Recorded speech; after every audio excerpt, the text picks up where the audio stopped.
नमस्कार, उत्तराखंड के हमारे इस खास बुलेटिन में आपका स्वागत है। आपके साथ मैं अंजलि झा। तो चलिए बुलेटिन की शुरुआत करते हैं खबरों से। पुष्कर सिंह धामी ने चंपावत जिले के टनकपुर में प्रसिद्ध पूर्णागिरि मेले का उद्घाटन किया है। उन्होंने मां पूर्णागिरि को नमन करते हुए प्रदेश में समृद्धि, तरक्की और शांति की कामना की। सीएम धामी ने इस दौरान संपूर्ण पूर्णागिरि मेला क्षेत्र में भीड़ और आपदा प्रबंधन की दृष्टि से स्मार्ट कंट्रोल रूम और सीसीटीवी निगरानी तंत्र ठुलीगाड़ में स्थापित किए जाने का ऐलान किया। इस अवसर पर सीएम ने कहा कि उत्तराखंड देवभूमि में है, यहाँ पर हर जगह देवत्व विद्यमान है। उन्होंने कहा, पूर्णागिरि धाम उत्तराखंड का एक अहम धार्मिक स्थल है और कुंभ तथा कांवड़ के साथ सबसे ज्यादा भक्त यहाँ पर आते हैं।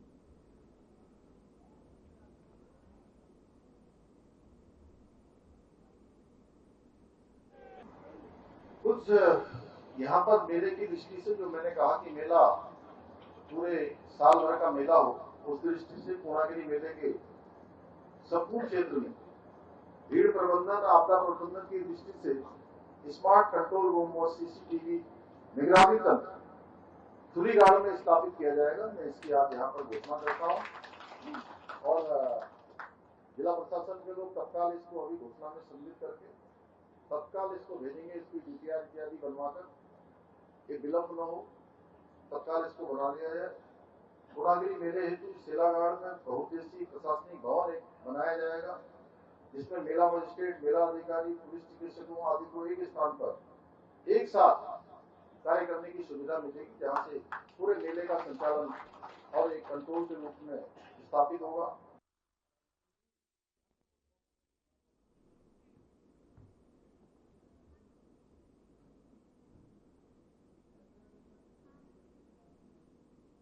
बढ़ते अगली खबर की ओर, जहां क्रिकेट एक ऐसा खेल है जो सभी भारतीयों के दिल में बसता है। सभी भारतीय इस गेम का खूब आनंद भी लेते हैं।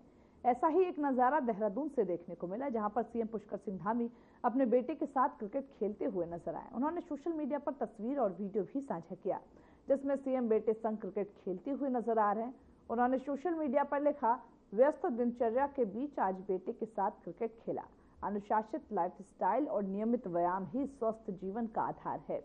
साथ ही उन्होंने लिखा कि टीम स्पिरिट और जीत के प्रति जुनून का खेल है क्रिकेट। टीम स्पिरिट और जीत के प्रति जुनून का खेल है क्रिकेट। सीएम धामी ने एक्स पर ये पोस्ट किया है।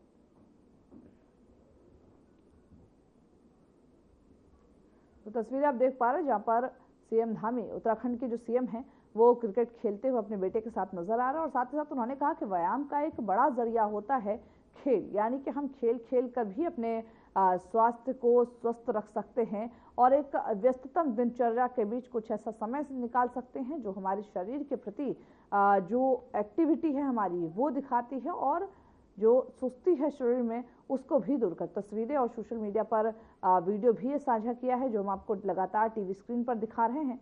और साथ ही क्रिकेट के बारे में कहा कि सभी भारतवासियों के दिल में बसता है और ये एक ऐसा खेल है जो हर वर्ग के लोग देखना पसंद करते हैं, हर वर्ग के लोग खेलना पसंद करते हैं। और साथ ही साथ इसमें हम भाग लेकर के इस खेल को खेलकर हम अपने शरीर को और ज्यादा स्वस्थ कर सकते हैं। उत्तराखंड की धर्मनगरी हरिद्वार में 2027 में होने वाला महाकुंभ, जो कुंभ मेला है, उसको लेकर विभिन्न राय सामने आ रही है। कुछ लोग इसे अर्धकुंभ मान रहे हैं, जबकि राज्य सरकार के शहरी विकास मंत्री प्रेमचंद्र अग्रवाल ने इसे पूर्ण रूप से कुंभ मेले के रूप में स्वीकार किया। मंत्री प्रेमचंद्र अग्रवाल ने यह स्पष्ट किया कि 2027 में हरिद्वार में होने वाला कुंभ मेले का आयोजन भव्य रूप से किया जाएगा और इसे कुंभ भी माना जाएगा। उन्होंने कहा कि इस बारे में सभी को जानकारी दी जा रही है और अधिकारियों के साथ लगातार बैठकें भी हो रही है ताकि कुंभ मेले की तैयारी सुचारू रूप से हो सके। हमारा जो एक कुंभ होने वाला 2027 में, इससे पहले की प्राथमिक बैठकें हमने को बैठकें होनी है। ये सारी बैठकें, क्योंकि अभी तो 2025 है, 2027 और 25 के बीच में लगभग 2 साल का हमारे पास समय है। संतों, पूजनीय संतों से भी हम मिलेंगे, सभी अखाड़ों से हम लोग मिलेंगे। माननीय मुख्यमंत्री जी एक प्राथमिक बैठक ले चुके हैं, हम लोग लगातार उन बातचीत कर रहे हैं। मेरी माननीय मुख्यमंत्री से भी चर्चा हुई है और अनेकों बार जब भी हमें मौका मिलेगा, जहां भी कोई सुधार की आवश्यकता होती है, कहीं संशोधन की आवश्यकता होती है, जो संबंधित हितधारक हैं, स्टेक होल्डर्स हैं, पूज्य संतगण हैं, सभी से हम चर्चा करेंगे, तत्पश्चात हम निर्णय लेंगे।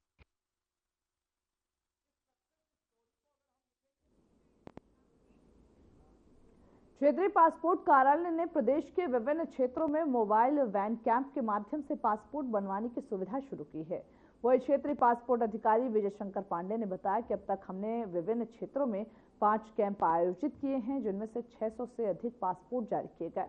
इसके बाद 19 मार्च से रुद्रप्रयाग के क्रीड़ा भवन, अगस्त्यमुनि और एक और जहां मोबाइल वैन कैंप आयोजित किया जाएगा। यह कैंप 3 दिन तक चलेगा, जिसमें नए और पुनर्निगम की जो श्रेणी में आवेदन स्वीकार किए जाएंगे।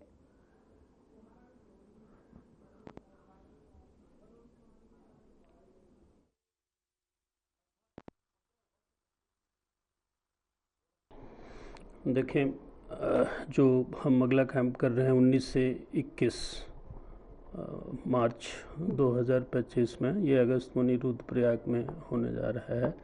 ये वस्तुतः छठा कैंप है। इसके पहले भी हमने 5 कैंप किए थे उत्तराखंड के अलग अलग ज़िलों में, और इस 3 दिवसीय कैंप के लिए हमने प्रत्येक दिन ऑनलाइन सिस्टम से 50-50 अपॉइंटमेंट रिलीज़ किए हैं। और इसके लिए आवेदक को हमारी एकमात्र अधिकृत वेबसाइट है passportindia.gov.in, उस पर जाकर ऑनलाइन अपॉइंटमेंट बुक करना है। वो उस पर जब वो भुगतान करेंगे तो इसके बाद ऑनलाइन अपॉइंटमेंट बुक करने के लिए उसमें जो अगस्त्यमुनि का विकल्प है वो अपने आप आता है। आवेदक उसको चुन के और अपॉइंटमेंट सीट जनरेट करके, और सभी जो आवश्यक दस्तावेज हैं वो असली मतलब ओरिजिनल और उसकी एक छाया प्रति भी लेकर उस दिन और उस समय वहाँ आएँ और उनका आवेदन वहाँ हम प्रोसेस करेंगे।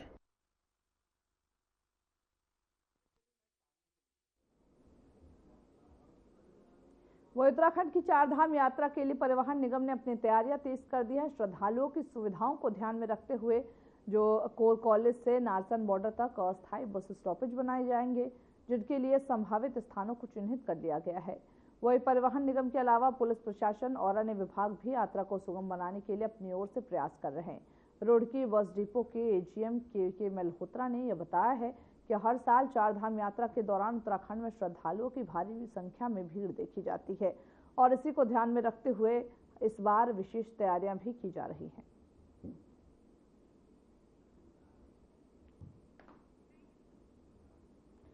भक्तों के लिए अस्थायी बस स्टॉपेज बनाए गए हैं। तमाम तरीके से उत्तराखंड सरकार तैयारियों में जुटा हुआ है ताकि इस 4 धाम यात्रा को सफल बनाया जा सके, और साथ ही साथ जो यात्री हो उनको किसी भी तरीके की कोई परेशानी ना हो, इसको ध्यान में रखते हुए तमाम ऐसी सुविधाएं, चाहे वो हेलीपैड की व्यवस्थाएं हो, चाहे वो बस स्टॉपेज हो, चाहे वो यातायात को लेकर के एडवाइजरी जारी करना हो, और तमाम तरीके की व्यवस्थाएं करते हुए उत्तराखंड सरकार नजर आ रही है।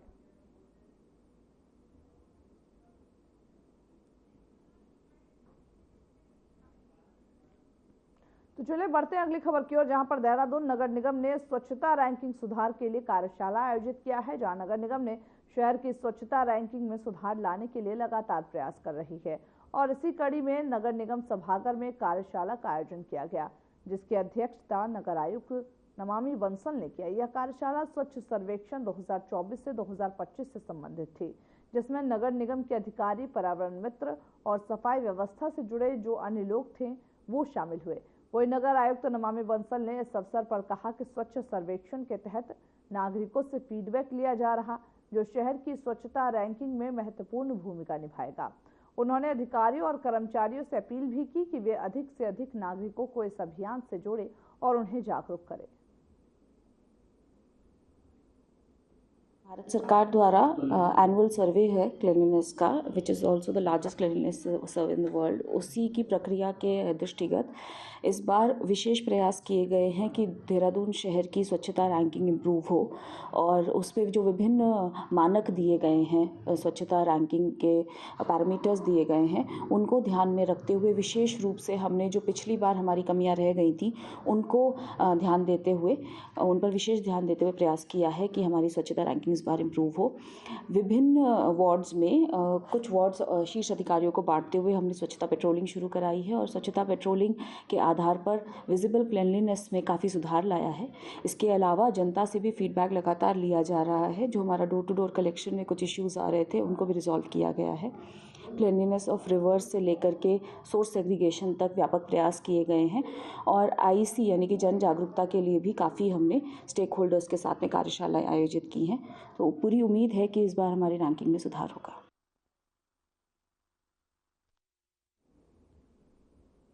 होली का त्योहार शहर में शांतिपूर्वक तरीके से संपन्न हो गया, लेकिन इस दौरान कुछ स्थानों पर विवाद और हादसे की घटनाएं भी सामने आई।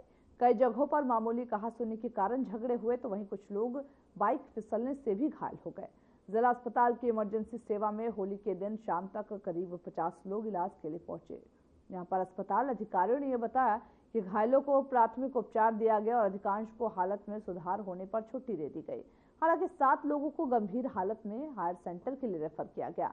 इसके अलावा ही निजी अस्पतालों में भी घायलों की संख्या अधिक रही, जिससे कि त्योहार के हादसों में वृद्धि को लेकर चिंता जताई गई।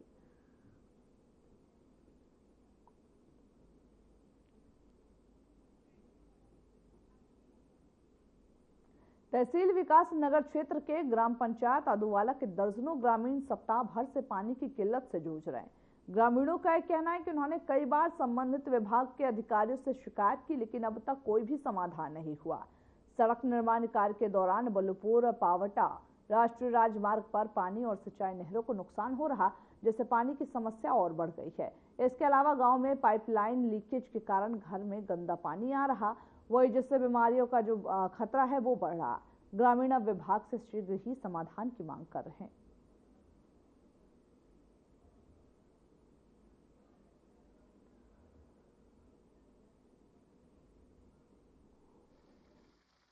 मेरा नाम पूरन सिंह है। मैं यहीं पर इस गांव में रहता हूं और कम से कम 10 दिन हो गए हमारे घर में, यहाँ तक कि परसों तो दूर की बात है, हमारे को अपने टॉयलेट जाने के लिए भी पानी नहीं है।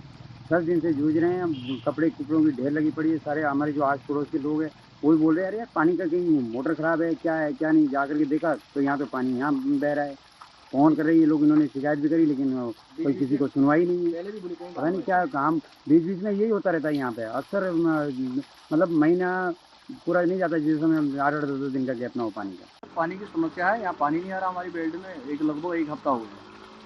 तो ये लाइन लगभग हम जो है इस लाइन से जो है 40-50 परिवार जुड़े हैं और होली के टाइम से ना नहाना धोना हो पा रहा है उस हिसाब से। कई नदियों में जा रहे हैं सर, और पशु भी है, बकरियाँ भी है, बड़ी समस्या है पानी की। और जिस हिसाब से बातें भी हुई है, कई बार 2-3 जगह से लाइन टूटी है सर, जगह जगह से टूटा हुआ है। तो लेकिन कोई देखने ही नहीं आता है, बस फ़ोन पे बात हो जाती है, उसके बाद कोई संज्ञान नहीं ले रहा है। कब से ये स्थिति बनी हुई है? ये अभी तो एक हफ्ते से, उससे पहले भी जो है 15-20 दिन में कहीं ना कहीं हमारी लाइन टूटती रहती है, लेकिन हमें खुद ही सही। वही हरिद्वार के सिडकुल थाना क्षेत्र में एक चौंकाने वाली घटना सामने आई, जहां पर एक व्यक्ति का शव संदिग्ध परिस्थिति में एक पेड़ से लटका हुआ मिला। यह शव एकम्स कंपनी के पास स्थित जो चौराहा है उसके नजदीक पाया गया। वही बताते ही अभी चले स्थानीय लोगों ने जब शव को देखा उसके बाद जाकर के पुलिस को सूचना दी। हालांकि पुलिस इस पूरे मामले की छानबीन कर रही है। शव की जांच के दौरान मृतक के पास कोई भी पहचान पत्र या फिर कोई दस्तावेज नहीं मिला, जिससे उसकी पहचान कर पाना मुश्किल हो गया। पुलिस ने शव को अपने कब्जे में लेकर पंचनामा भरा और उसे पोस्टमार्टम के लिए जिला अस्पताल भेज दिया गया। फिलहाल मृतक की पहचान और इस घटना के कारणों की जांच की जा रही।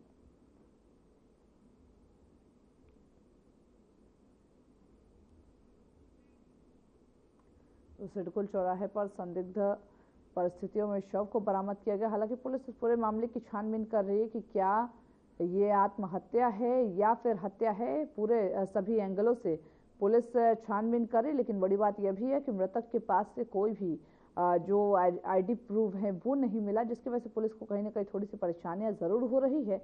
लेकिन आसपास के लोगों से पूछताछ किया जा रहा है, उसके बाद ही पुलिस इस पूरे मामले की छानबीन कर इस पूरे मामले का खुलासा करेगी।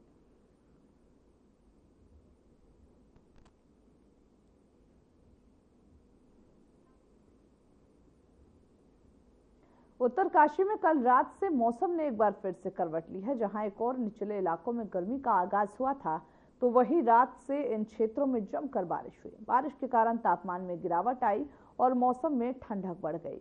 वही ऊंचाई वाले क्षेत्रों की बात करें तो शीतकालीन प्रवासी स्थान जैसे कि मुखवा, हर्षिल और धराली में हल्की बर्फबारी भी देखने को मिली। तो वही गंगोत्री और यमुनोत्री में भी बर्फबारी का सिलसिला जारी रहा, जहां लगभग 1 फीट बर्फ पड़ चुकी है। वही इस अचानक मौसम के बदलाव के कारण ऊंचाई वाले क्षेत्रों में यात्रा जो लोग कर रहे हैं उनके लिए सावधानी बरतने की सलाह भी दी गई है। उत्तराखंड में अचानक से एक बार फिर ने मौसम ने करवट ली है और साथ ही साथ बर्फबारी भी हुई, जिससे कहीं ना कहीं जो सैलानी वहां पर जाते हैं उनको परेशानी ना हो, इसको लेकर के उनको कहा गया है, उनसे ये रिक्वेस्ट किया गया कि वो संभल के थोड़ा चले। हालांकि इससे तापमान में भी गिरावट दर्ज किया गया है और निचले इलाकों में बर्फबारी हुई है, ऊंचाई वाले जो क्षेत्र है उसमें भी बर्फबारी हुई, जिसकी वजह से उत्तराखंड का मौसम एक बार फिर सुहावना हो चला है और लोगों को इसमें आनंद भी आते हुए नजर, जो सैलानी हैं वो वहां पर बड़ी संख्या में पहुंच करके इस बर्फबारी का मजा लेते हुए भी नजर आ रहे हैं।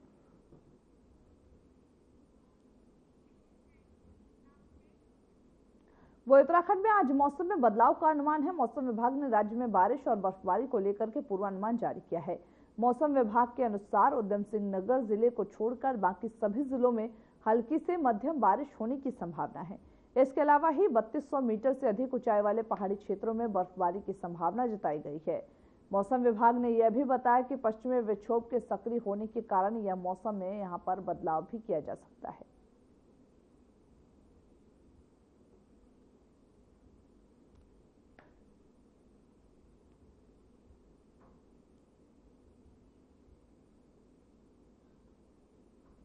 वो उत्तराखंड में होली के पर्व के बाद राजनीतिक हलचल तेज हो गई है। पार्टी संगठन के मुताबिक धामी सरकार में 4 नए कैबिनेट मंत्रियों की एंट्री हो सकती है, तो वही 1 से 2 मंत्रियों की छुट्टी भी तय मानी जा रही है। बता दें कि जो उम्र या फिर विवादों के कारण पद से हटा सकते हैं। नए कैबिनेट मंत्रियों के चयन पर बीजेपी विधायक विनोद चमोली से जब ये सवाल पूछा गया कि क्या वह कैबिनेट मंत्री बनने के इच्छुक हैं, तो उन्होंने स्पष्ट रूप से जवाब दिया वह इस पर चर्चा से बाहर हैं।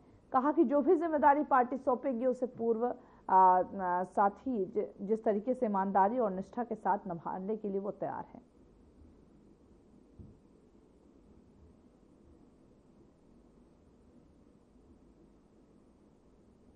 देखिए, मैं उन चर्चाओं से बाहर हूं और मैं ये मानता हूं कि पिछले 39 साल के मेरे पार्टी के जो मेरा कैरियर है, जो मैं एक कार्यकर्ता के नाते काम कर रहा हूं, इस पार्टी ने बहुत कुछ दिया है। मैं 6 चुनाव पार्टी ने मुझे लड़ाए, 6 के 6 चुनाव मैंने जीते हैं। बड़ा मान सम्मान पार्टी ने मुझे दिया है।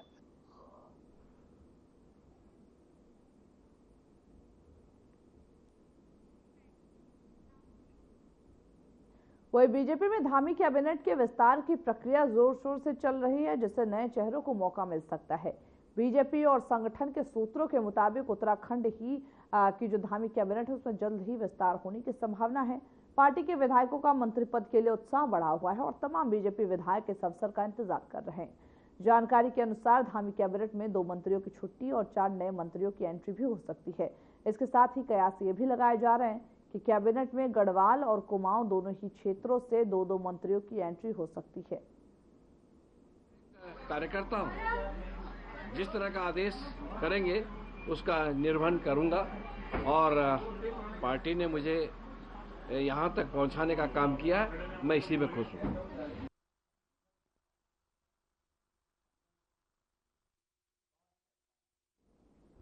वही अब खबर अल्मोड़ा से, जहां पर आगामी पंचायत चुनावों की तैयारियों के तहत जनपद में मतदाता सूची का संशोधन किया जा रहा है। इस संबंध में मुख्य विकास अधिकारी दिवेश शासनी ने जानकारी दी।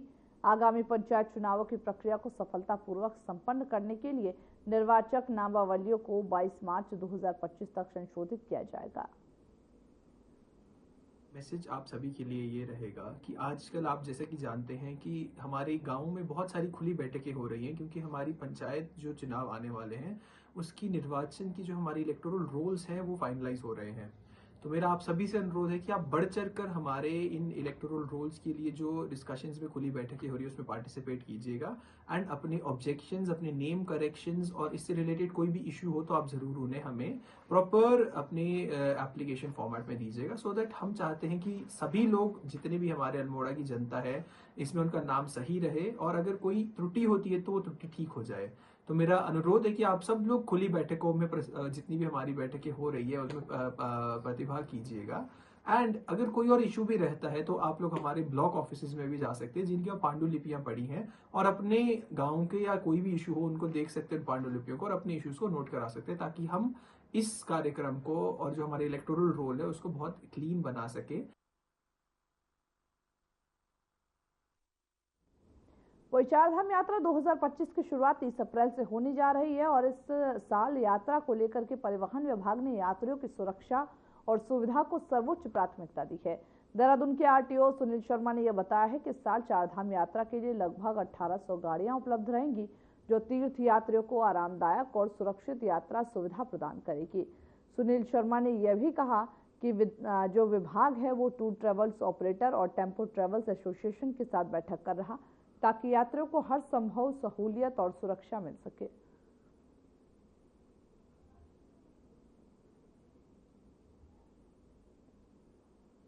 चारधाम यात्रा में आने वाले जितने भी यात्री हैं उनको सुरक्षित यात्रा के लिए हमारे परिवहन विभाग द्वारा प्रबंध किए गए हैं, जिसके अंतर्गत ना सिर्फ हम इन्फोर्समेंट एक्टिविटी कर रहे हैं, उसके अलावा प्रचार प्रसार पर भी पूरा ध्यान दिया जा रहा है।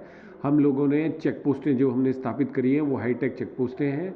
वही गाड़ियों को चारधाम यात्रा में भेजा जाएगा जिनका ग्रीन कार्ड बना हुआ है और ट्रिप कार्ड में उनकी ड्राइवर की और सारे यात्रियों की इंफॉर्मेशन है। जो भी बिना ग्रीन कार्ड और ट्रिप कार्ड के आएगा उसको चारधाम यात्रा पर नहीं जाने दिया जाएगा और चालान भी किया जाएगा।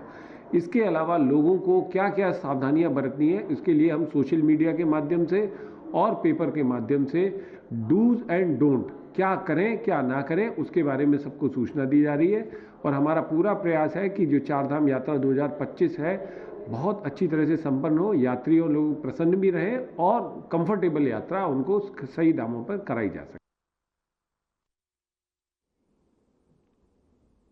वो उत्तराखंड सरकार ने विद्यालय शिक्षा में सुधार के लिए राष्ट्रीय शिक्षा नीति 2020 के तहत क्लस्टर विद्यालय योजना लागू करने का निर्णय लिया। इसके तहत कम छात्र संख्या वाले विद्यालयों को जोड़कर एक हब के रूप में विकसित किया जाएगा। वही पहले चरण में जो रुद्रप्रयाग के 3 विद्यालयों को क्लस्टर विद्यालय बनाने के लिए 7.48 करोड़ रुपए की राशि स्वीकृत की गई। इसके अलावा राज्य की सांस्कृतिक विरासत और महान विभूतियों के इतिहास को पाठ्यक्रम में शामिल किया जाएगा।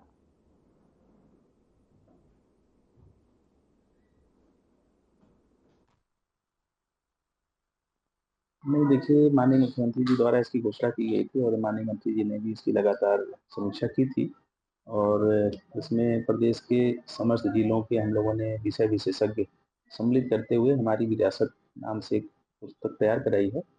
उसमें जो उत्तराखंड राज्य के आंदोलन का इतिहास है, उसके साथ ही साथ जो उत्तराखंड की संस्कृति है, तो यहाँ के लोक पर्व हैं, लोक गीत हैं, लोक परिधान हैं, या जो भी हमारी इस तरह की लोक कहानियाँ हैं, वो सभी को समेटते हुए हम लोगों ने पुस्तिका तैयार की है। और हर हम कह सकते हैं कि उत्तराखंड के जो अनेक पहलू हैं, उन पहलुओं को इसमें सम्मिलित किया गया है, ताकि जो आने वाली पीढ़ी है वो उत्तराखंड के इतिहास के बारे में जाने, यहाँ के आंदोलन के इतिहास के बारे में जाने, अपनी सभ्यता और संस्कृति से परिचित हो सके। और उसको माननीय मंत्रिमंडल की मंजूरी दे दी गई है, मिल गई है। अब उसको जो हमारे पाठ्यक्रम है उसमें लागू करके बच्चों को पढ़ाया जाएगा।